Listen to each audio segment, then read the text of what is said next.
Hey guys, and welcome back to our YouTube channel, Mastering the Wedding Photography Biz. I'm Hunter. And I'm Sarah. And today we are sharing 5 of the most awkward requests or strange client questions that we have ever gotten from our clients.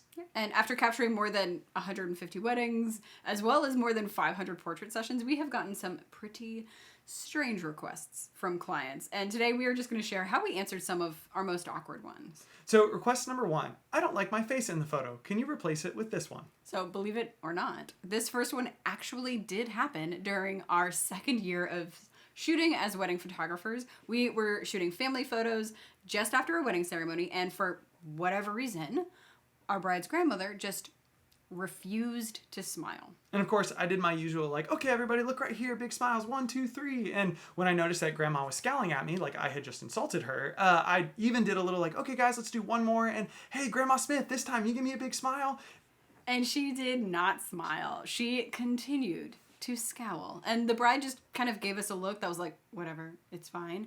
And everyone just went about their day. So a couple weeks after we delivered the wedding gallery, we got an email from Grandma. And in preparing for this video, I literally went back, dug through my inbox, and found the exact email so that I could read it to you guys. This is a quote. Hello, my granddaughter sent me your delightful collection of photos taken at her wedding. Even though the minister called her family and friends a motley crew, you turned them into a nice-looking group, with one exception. The grandmother of the bride, the one in the royal blue lace who had a scowl on her face in every photo she's in. Can you work a miracle? Can you take my head out of the attached picture and stick it onto my shoulders wherever you see me? I am a very happy person and can't believe I stopped smiling just moments before you clicked the shutter. I look forward to hearing some good news. Thank you very much. And that's 100% serious. We actually got that email. And she attached some iPhone photo from, some other part of the wedding day in a totally different setting and totally different light. So obviously this request wasn't really possible, or at least it wasn't possible to do in a way that wasn't going to just like ruin the couple's family portraits. And I considered doing it as a joke and sending it to her, but I decided that would be rude. But guys, this isn't the only awkward request we've gotten that is sort of in that category of things that are either just like not possible to do even with Photoshop, or they're possible, but they would probably look terrible if we did them. And we have had people ask us, like, say things like, oh, will you make me look thinner in Photoshop? Or will you, like, oh, my brother can't make it to the wedding. Can you just Photoshop him into the family photos? Or we have even had people say things, or we've heard of this one, that, like, people coming back a year later and being like, oh, my boyfriend was in the photo, we broke up. Can you Photoshop him out of all of the family photos? Yeah, so in these cases, we actually do exactly what we did with our grandmother from the wedding. We politely explain that we won't be able to help, and if we were to do that, it could potentially make the photo look worse, or it would definitely at least look fake if we tried. And in this particular case, we told Grandma that we were so glad that she was smiling in her one-on-one portrait that we did with her and the bride, which was the only smile that we got from her the entire wedding day. So, as you notice, we were polite, we were affirmative, but didn't actually just give in to whatever they requested. But we also weren't huge jerks about it, right? And by the way, a few hours later, the bride emailed us, like, laughing and was like, oh my God, I can't believe she did that. Please ignore her. So it all worked out in the end. But and this is also, do your best on the day to try and get a smile, or make sure to take photos without boyfriend. Can't really help with the divorce, try to prevent these. Yeah, try to prevent these as much as possible in advance. Okay, on to request number 2.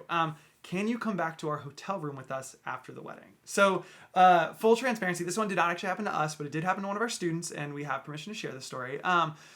But it probably is worse that it happened to one of our students, because we are at least a couple, and she is like a single photographer, which makes this story even worse. Yeah, her wedding couple just explained that they were going to be in the best shape of their lives on their wedding day and wanted some more like intimate and steamy images to remember it by. So they asked her how much it would cost extra for her to come up to their hotel room with them after the wedding and capture some more intimate photos. Okay, so first of all, stop right here.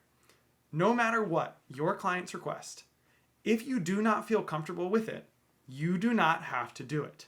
I want to make that very clear. And especially if you shoot by yourself and a client asks you to do something that makes you actually feel unsafe, and not just like, I'm uncomfy, but actually unsafe, don't even feel like you have to justify it. Literally just tell them no, right? You can say, oh, I don't do that type of photography, or I don't do in-home sessions, or I wouldn't feel comfortable with that, or no, I won't go out to your car with you in the parking lot. I'm going to stay here and photograph the wedding, right? Like, don't feel bad about protecting yourself and keeping yourself safe. Yeah, and of course, if you did want to try something like this, more power to you. Just be sure to bring a friend or an assistant and just do everything you can to keep yourself safe. And definitely be sure to set clear expectations and ground rules up front and let them know what you are and what you are not willing to photograph. There's a big difference between boudoir and X-rated. So just, you want to make sure that they know that you know you are all on the same page. So sort of, by the way, this is not an awkward client request, but this is just an important thing. So we just want to put it in here. We think it is really important that every photographer, whether you are single or work as a couple, whether you are shooting weddings or portraits, that you have a safe working environment clause in your contract. Yep. And this clause essentially would say that if you feel unsafe for whatever reason, you will bring it to the attention of your clients or a wedding planner and give them the opportunity to rectify the situation. And if they fail to do so, you get to leave and they forfeit whatever else you would have been required to do or owed them. In other words, if they fail to ensure that you have a safe working environment as determined by you, the night is over and you go home only owing them what you have captured up to that point. Now, we think the chances of you ever having to actually invoke this clause in your contract are tiny. But on the off chance that something happens at one of your jobs or at a wedding that actually makes you feel physically unsafe, you can, in that moment, at least know that if you, assuming you take steps to rectify by talking to the appropriate people and they do nothing, that you're not worrying about whether or not you can financially afford to protect yourself and leave that situation. You know you have a contract that's protecting you and you can just worry about getting out of there. Yeah, and this is serious, guys. We have had students who have told us after the fact that they had someone follow them to their car or wait for them by their car or just make them uncomfortable by making a lot of sexual innuendo references on a wedding day. Protect yourselves. That is like a number one priority. Okay, back to funny and awkward client requests. Yes, so request number 3 is, can we take some photos in front of insert location in awful light? So this is a request that we used to get way more early in our business when we were not as confident at leading and directing our couples on our sessions and on wedding days. And here's the thing, this is not awkward because, your clients should know better, right? They don't know anything about light. They're just looking around and seeing pretty things like, oh man, that fountain is really pretty, or wow, that background looks gorgeous, right? That's what they're supposed to do as clients. But they are not thinking about whether or not the light hitting that spot is good or how it's going to make them look. That's our job. So when a client asks, hey, can we take some photos over there in front of that mural? And you look over and realize that the mural is just like really in direct, harsh sunlight, or worse, it's in like absolutely severe split light. You want to look at them and be honest about that. Yeah. So we might say something like, oh my gosh, yeah, that is such a cool mural. But we just want to make sure you guys know that we can take photos there. But looking at that light, it's not going to be very flattering for you guys, and it's probably going to create some harsh shadows and really accentuate, bags under the eyes or wrinkles or blemishes or anything like that. And most of the time when we give them that warning and we're just honest with them about what harsh light or split light is going to do to their photos, they're like, oh, no worries, it was just a suggestion, and they just move on. Hey, where should we go next? Yeah, but even after you warn them, they might still want to take photos over there, in which case, let's do it. We told them that the light isn't going to be the best and they want the photos anyway, so we'll spend a few moments in that area and then move on to a location that we know is going to be more flattering. That way, when they see the final photos and see that, harsh split light is in fact not very flattering, their first thought is going to be, oh, I see why Hunter and Sarah didn't want to do that.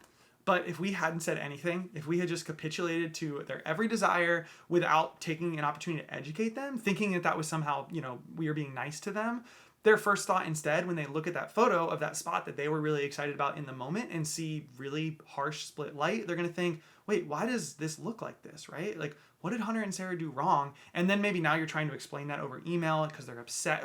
Much better to just take the time to educate them in person. Yeah, and by the way, a variation of this that we occasionally got, especially early on in our career, is an overeager venue coordinator who feels like it's their job to tell us what spots on their property are best for photos. Now, sometimes this can be really helpful, right? If it's a venue you've never been to before and it's really, really big, or they're there's a hidden courtyard that you would otherwise never be able to find on your own just walking around with a couple. Sometimes this can be really good, insider information.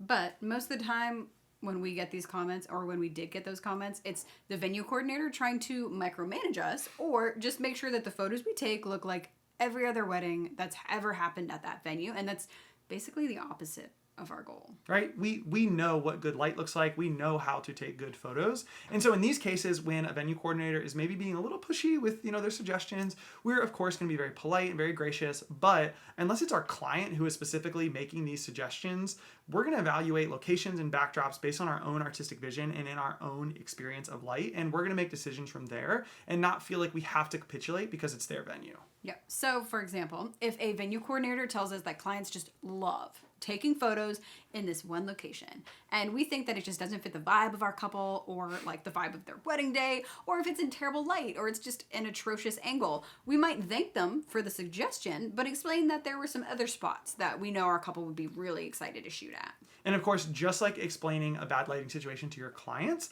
this is going to require you to be confident in yourself and your work. And if you do not feel confident in yourself and your work, don't worry. That really does come with time as you grow as a photographer and a business owner. So until then, just fake it till you make it. Just do your best.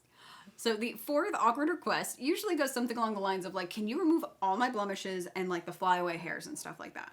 So this is sort of similar to that grandma face swap question, but is obviously much more reasonable because, some clients are going to have the expectation that when they hire a professional photographer, that photographer is going to virtually, airbrush their skin and whiten their teeth and remove every blemish and every flyaway hair or every person walking around in the background of their photos. And they might have that expectation because that is how some photographers operate, and maybe even a photographer they've worked with before in the past. Yeah, but for us, these requests kind of fall into a different category from removing ex-boyfriends from family photos, because we know that these things are doable, but they would also be extremely labor intensive. So if you have seen our videos on Lightroom versus Photoshop, which up here if you want to watch it, or especially if you've seen our video about the two different ways to run a wedding or portrait photography business, which are in-person sales versus shoot and share. Those are the two business models. That video also link up here. If you've seen either of those, you know that our goal is to deliver a really comprehensive wedding gallery that covers the entire day, and to do it really without opening Photoshop at all on the back end. And since we often deliver 100 images or more per hour of coverage, our portrait session galleries often have 150 to 200 unique images, and our full day wedding galleries could have close to or even more than 1,000 unique images, all retouched for light and color in Lightroom. So if a client asks us to, oh, hey, there's that zit on my face, will you remove that? And she's in 600 of the 1,000 photos that we deliver, even if we only spent 60 seconds per photo, and sometimes opening a photo in Photoshop takes longer than 60 seconds, that adds up to 10 hours of additional editing just for that one session or that one wedding day. And once you get into teeth whitening, or removing people or objects from the background, or editing out flyaway hairs, we are talking multiple minutes of editing for every photo, which translate to literally days of your life for each wedding. So that's why for us, with the shoot and share business model that we run, but also that most wedding and portrait photographers we know run, when we get a request like this after the wedding, we will really politely and graciously remind our clients that, just like we said in their client consultation call before they even booked us, that we retouch our images for light and color, but don't do any additional Photoshop what they're recommending standard. That being said, if it's really important to them to have that additional Photoshop work done, we can send them a quote and basically tell them, oh, we're going to charge this much per hour of extra editing on the back end if you really want this done. Theoretically, if it was really important to our couples or to their families to have that Photoshop work done, they'd invest a few extra $100 to have us go through and Photoshop every single image. But in the 4 or 5 times that we've gotten these requests over the years, we have not once had someone actually pay us for the extra Photoshop, which tells us that it really wasn't that important to them. They probably just assumed it was as simple as a click of a button rather than a labor-intensive process. Oh, and by the way, if a client asks us to do this on 2 or 3 images because they want to put it on their Christmas card, or, they're going to order prints and they're just going to do it for these couple of images, then like, of course, that'll take us 5 or 10 minutes. And so, yeah, sure, no problem. Some point this week, I'll get into Photoshop and do that for you. But anytime we start looking into an hour or more of additional editing work on a wedding we've already delivered, that's when we have to start discussing an hourly rate or some sort of additional editing fee. Yeah, and this is another example of where it is really worth your time on the wedding day to pay attention to what's in the background. Absolutely. If there's a flyaway hair, like save yourself a ton of time in the background or any awkward questions on the back end by being very attentive on the day. And by the way, sometimes brides or grooms will ask us this ahead of time before they booked with us, like, hey, do you do extra Photoshop? And we reassured them that, especially for a wedding day, but often even for our engagement sessions, they're going to be hiring a professional hair and makeup artist. And so they're not going to be worrying about blemishes or anything like that, because that's their hair and makeup artist's job to take care of those. And since we have started working with more professional hair and makeup artist teams, we have not gotten one of these requests literally in years. Yeah. Now, our last awkward request is, when should I send over my Pinterest board? So this, again, is another one that we used to get much more frequently, but now that as we have raised our prices, we get it less and less often.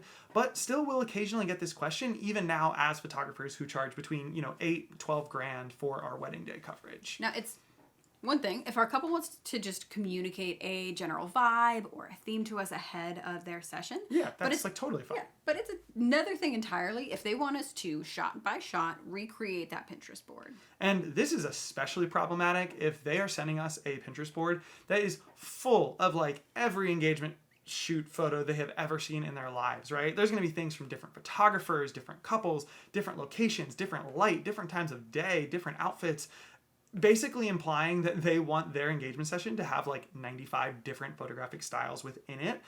And sometimes they might even send us photos that are literally impossible for us to capture. And so setting expectations up front, again, when they ask a question like this, is so incredibly important. So if we were to get this request, we might say something about how we're happy to get a feel for the vibe or the type of kind of imagery that they're looking to enjoy. So yeah, go ahead, send it over. We'll take a peek. Yeah, but ultimately, we know that they hired us because they enjoy our artistic vision and trust us to lead their session and guide their posing well. And that means we can't guarantee that we are going to capture any of the images that they sent us. And that's a really important phrase, because then they're not going to come back to us and say, oh, well, I sent you my Pinterest board and you didn't get images 7, 9, and 12. We make it clear, hey, we'll get a vibe, but you did not hire us to recreate someone else's work. Mm-hmm. But again, like all of these awkward situations, confidently standing by who you are as a photographer and as a business owner, and setting the right expectations with your clients up front as much as you can, is going to resolve so many of these awkward situations before they even happen. But that is it for this week. Guys, thank you for watching. If you want more awesome content like this delivered directly to your inbox, along with our weekly Mindset Monday emails and even the occasional announcement when we launch a new workshop or a new program, then you can use the link in the description to sign up for our 4-photographer email newsletter. And when you sign up, we will send you a copy of our ebook, 5 Essential Tips for Turning Your Side Hustle into a Full-Time Photography Business. Now, this 24-page guide is our free gift to you as just a thank you for signing up and investing in your own growth as a portrait or wedding photographer, as well as a business owner. And of course, please like, subscribe, do all of those great things, and let us know if you have any questions in the comments. Till next time. See you guys.